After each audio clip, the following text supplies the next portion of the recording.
Jorge Morales de Labra es experto en energía. ¿Qué tal, Jorge? Buenos días. Buenos días, Marc. ¿Son normales 3 fugas de estas características, de auténticos boquetes, o tenemos que empezar a sospechar, como decía Borrell, que habla de acto deliberado?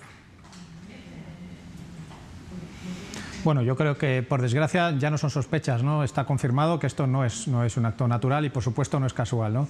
Prácticamente no hay precedentes en fugas de gasoductos, mucho menos de este tamaño, y desde luego que haya 3 en la misma noche, pues es prácticamente imposible, ¿no? Pero efectivamente, como bien habéis dicho, los sismógrafos lo que confirman es que ha habido explosiones en el subsuelo. Esto está colocado a entre 50 y 100 metros de profundidad y se han detectado explosiones a esa profundidad. Por tanto, es clarísimo que ha habido bombas que han explotado en esos gasoductos, creando pues esa fuga de metano que estamos viendo ahora mismo, ¿no? Así que, insisto, está claro que esto ha sido intencionado, ¿no? La cuestión, y no es baladí, es determinar quién es, porque hay muchos intereses en juego y no está nada claro ni que haya sido Rusia ni que haya sido Estados Unidos, que son las 2 principales tesis que hay en este momento encima de la mesa.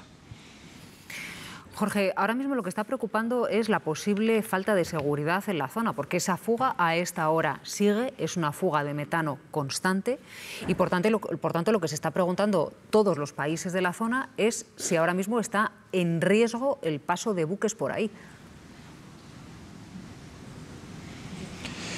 Bueno, por lo que yo sé, desconozco el tráfico marítimo, pero por lo que yo sé se ha establecido una zona de seguridad alrededor de los boquetes, ¿no? Como bien sabéis, pues es gas, ¿no? El gas, cuando entra en contacto con el agua, pues lógicamente pues la contamina directamente, pero luego sale al aire, ¿no? Por tanto, bueno, es una zona limitada, ¿no? No es una gran zona del Báltico, ¿no? Imagino que las autoridades lo que habrán hecho es desviar los buques, pues para que no pasen por esa zona, ¿no? La fuga tiene un impacto medioambiental grave, sobre todo a efectos de los gases de efecto invernadero. Pensar que se calcula que el gas que ya ha salido equivale a las emisiones de CO2 de 2 millones de coches durante un año. Por tanto, bueno, pues es una fuga que no pensemos que es una pequeña grieta, sino que ha salido un montón de gas natural a la atmósfera como consecuencia de estas explosiones. Casualmente, estas fugas coinciden, Jorge, al parecer, por lo que hemos estado leyendo en la prensa internacional, con la transmisión de gas por otro gasoducto, el gasoducto del norte, un gasoducto que uniría a Noruega y Polonia. ¿Esto es así? Es decir, una alternativa al gas que vendría de Rusia. Correcto. Correcto, ayer se inauguraba el gasoducto llamado Báltico, es un gasoducto muy importante porque efectivamente permite llevar gas directamente desde Noruega. Ya estaba conectado con Dinamarca, pero ahora se inauguró ayer el tramo entre Dinamarca y Polonia, ¿no? Esto es importante porque nos permite traer directamente gas, pues, por ejemplo, pues a Polonia o a Alemania de Noruega, ¿no? Y efectivamente pues es también una coincidencia, pero es una coincidencia muy importante. Por eso decía antes en las tesis, si me dejáis os cuento un poquito por qué tendría interés Rusia en poder bombardear un gasoducto que es de la propia Rusia, ¿no? Bueno, uno de los argumentos es este, ¿no? Lo que vendría es a desestabilizar la zona por un gasoducto que pasa prácticamente al lado y que se acaba de inaugurar, ¿no? Y por tanto lo que estaría es advirtiendo, oye, tengo capacidad para volar vuestro gasoducto nuevo, ¿no? Es un poco raro, pensar que Rusia ha invertido 20.000 millones de euros en esos 2 gasoductos, y es un poco raro que Rusia vaya a sabotear algo de su propia interés, digamos, ¿no? de haber puesto su dinero ahí, ¿no? Hay una segunda razón muy importante, que es que el gas estaba bajando mucho en los mercados internacionales, desde máximos de 340 euros el megavatio hora hace un mes. Antes de esto, antes de ayer, lo que teníamos era un precio de 170, es decir, había bajado un 50% el precio del gas en un mes. ¿Vale? Y claro, esto es importante para Rusia y para financiar la guerra, mantener un precio alto. En cuanto esto se conoció ayer, se dispararon los precios de nuevo y han vuelto a estar por encima de los 200. En este momento, 210 euros el megavatio hora, ¿no? Por tanto, como digo, hay algunas razones que podrían justificar que Rusia, digamos, se autoinmolara y destruyera sus propias instalaciones para subir el precio del gas. Hay una tercera que no es menos importante, lo recordabais vosotros en el vídeo, se está diciendo, bueno, es que Rusia lleva amenazando con cortar el gas y argumentando, con argumentos, por cierto, bastante falaces, el que no podía suministrar gas. Bueno, pues ahora lo que tiene es un argumento potente para no suministrar gas, porque ahora lo que puede decir es, oiga, es que no puedo. Y por tanto tengo que incumplir los contratos. Esto tiene mucho que ver con las penalizaciones económicas que tiene el incumplimiento del contrato por parte de Rusia, ¿no? Pero ciertamente, después de todo esto, ciertamente el principal beneficiado de esto es Estados Unidos. Porque claro, todo el gas que no venga por gasoducto va a entrar por barco.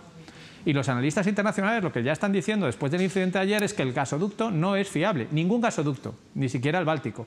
Y por tanto lo que están haciendo es apuntar al gas que viene en barco, es decir, el gas que viene de Estados Unidos, ¿no? Por eso también hay sospechas en el mercado de que haya sido el propio gobierno americano el que haya cometido, digamos, este atentado contra el gasoducto que une Rusia con Alemania. Bueno, de momento, por definir bien las cuestiones, la Unión Europea está hablando de un sabotaje, no le pone ningún autor, pero sí considera que esas explosiones que registraron los sismógrafos podrían estar detrás de los efectos de los daños que han sufrido esos gasoductos. No, Jorge, lo que pasa, yo te estoy escuchando con mucha atención. Lo que ocurre es que la mera posibilidad de que los Estados Unidos hayan cometido este sabotaje es absolutamente infernal. Es decir, es un sabotaje contra países aliados y amigos por una cuestión meramente económica, que es verdad que es muy relevante, pero que las consecuencias negativas superarían en mucho a las consecuencias positivas sobre los precios o sobre el suministro de Estados Unidos. Es decir, la posibilidad de que en plena guerra de Ucrania, en plena invasión de Ucrania, Estados Unidos pudiera haber cometido una acción así contra países aliados, yo creo que es, permítemelo, tú estás haciendo muy bien en explicárnoslo y te seguimos con mucha atención, a mí me parece un disparate. Bueno, yo solo digo que hay tesis ahora mismo que las dos más importantes son esas dos, o sea que hay argumentos que permitirían justificar y son razonables que es la propia Rusia la que ha cometido el atentado, y también hay argumentos para decir que el principal beneficiado económicamente de esta situación es Estados Unidos. Yo ya no entro en el resto de cuestiones geopolíticas de si a Estados Unidos le interesa o no que haya una escalada en el conflicto militar en este momento o no. Esto ya excede completamente el ámbito de mi trabajo, que es el ámbito energético, ¿no? Pero desde el punto de vista energético, desde luego, los barcos estadounidenses ahora mismo están ganando un 20% más que ayer, con el mismo producto, ¿no? Entonces, bueno, esto se produce a la vez. Voy a introducir un elemento adicional. Ayer, 15 países, 15 ministros de la Unión Europea, entre ellos la ministra española, Teresa Rivera, firmaron una carta que enviaron a la Comisión Europea pidiéndole que este viernes, en la reunión de este viernes, de pasado mañana, se ponga un tope al gas a todo el nivel europeo. Esto, desde luego, ahora mismo tendría un efecto muy importante sobre Rusia, pero sobre todo sobre Estados Unidos, al cual le compraríamos el gas a un precio notablemente inferior al que nos está vendiendo en este momento. Sí, lo que pasa es que, fíjate, Jorge lo explica muy bien, pero yo ahora entraba, por ejemplo, para ver las últimas horas, como todos en los diarios digitales, y, por ejemplo, La Vanguardia pone misterios sobre el sabotaje, entre comillas, al gasoducto Nord Stream. Yo, que soy aficionado a las novelas de espías, claro, esta es una dialéctica inquietante de Guerra Fría. Y lo que nos está planteando Jorge, además, es esta doble hipótesis. Es decir, él no entra, pero abre... Se ha hablado incluso, Tony, de la propia Ucrania. Claro, claro. Se está hablando incluso de la propia Ucrania. Él abre un abanico de posibilidades, es decir, no dice que sea una cosa u otra, pero la mera hipótesis, que apuntabas, la mera hipótesis de que sean unos u otros que tiren bombas o que utilicen bombas para sabotear infraestructuras importantes para lo que antes eran aliados o lo que antes eran como mínimo adversarios, pero con otro orden de juego, es importante y muy inquietante, porque además se añade, la angustia energética está ahí, ya la estamos viviendo. Lo apuntaba Jorge ahora, nosotros íbamos camino de un invierno que como mínimo podía tener en el horizonte una bajada de precios del gas, por ejemplo, ¿no? Pues ahora igual ni eso.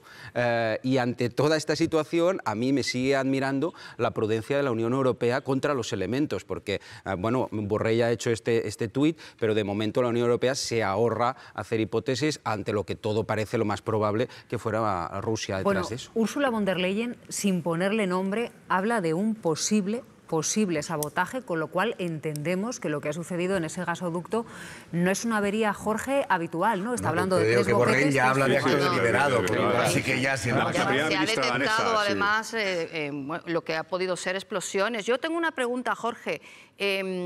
¿Hasta qué punto, ahora se tiene que investigar si ha sido una explosión para afuera o para adentro?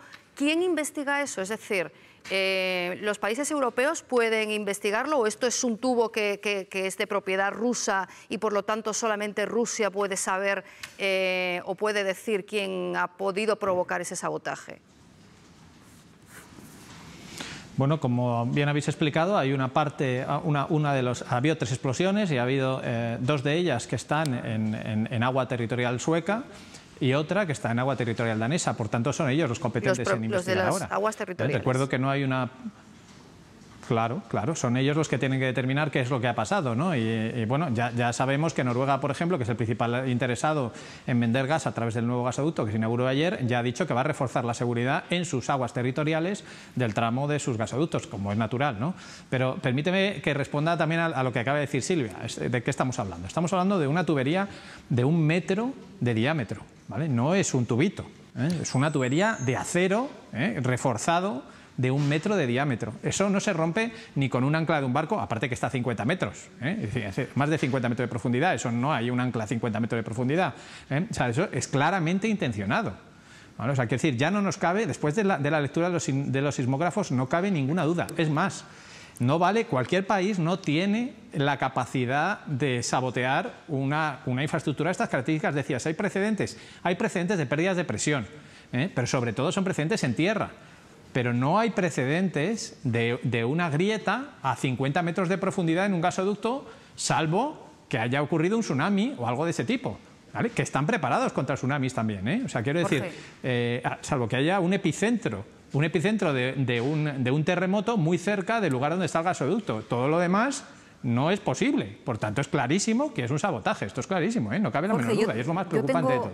Tengo una duda de cara precisamente a la reunión de los ministros europeos de energía que se va a producir este viernes, que decías, claro, que se va a llevar un documento en el que buena parte de los países de la Unión solicitan que se ponga un límite al precio del gas. Y decías, no, es que también se lo podría poner a Estados Unidos, pero yo entiendo que Estados Unidos ofrece gas a través de los buques metaneros y dirá, oigan, si ustedes no quieren comprármelo a este precio, voy con mi gas a otro sitio. Es decir, al gas que está vendiendo Estados Unidos a Europa, ese sí que no se le puede poner tope, ¿no?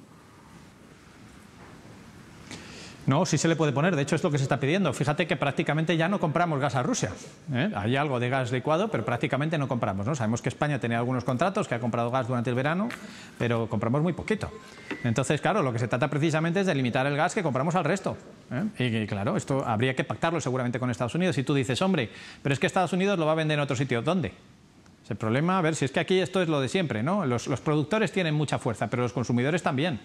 Y Europa consume una gran parte del gas natural a nivel mundial. Entonces podrías decir, ¿lo van a vender a Japón? Bueno, si Japón ya está comprando gas, ya tiene sus suministros de gas. Los países que se han quedado sin gas son los que no pueden pagarlo.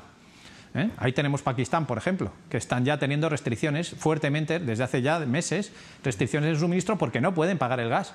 Pero no a los 211 euros que está cotizando ahora. Es que el gas habitualmente cotiza a 20. Entonces, en Pakistán, por encima de 40, es por encima del doble del precio normal, no compran gas. Entonces están lejísimos de poder comprar gas. Entonces no está tan claro que eso se pueda desviar de un país a otro. Un abrazo, aquí te esperamos. Muchas gracias, Jorge.